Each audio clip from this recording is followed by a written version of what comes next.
Here is a quick tip what to do if you want to read the Excel file, the spreadsheet, not vertically but horizontally. Drag and drop the spreadsheet,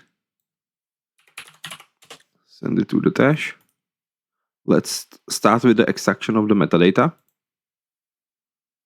Here is the preview of the file, so we can see that we have like the quarters and the specific years. So what I'm going to do is select the first field, and instead of vertical here, I'm going to switch to horizontal. Mark these 5. This should be it at this scale. Next. And here I will rename the first to year, because that column doesn't have any value.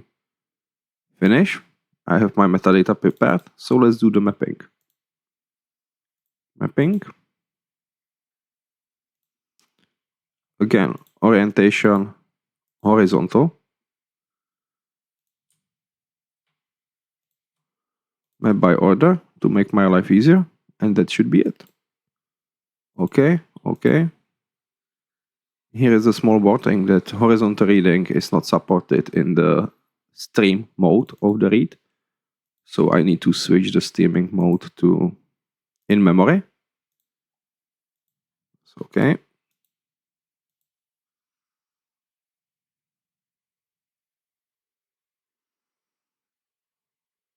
And this way I was able to read my data in the horizontal way.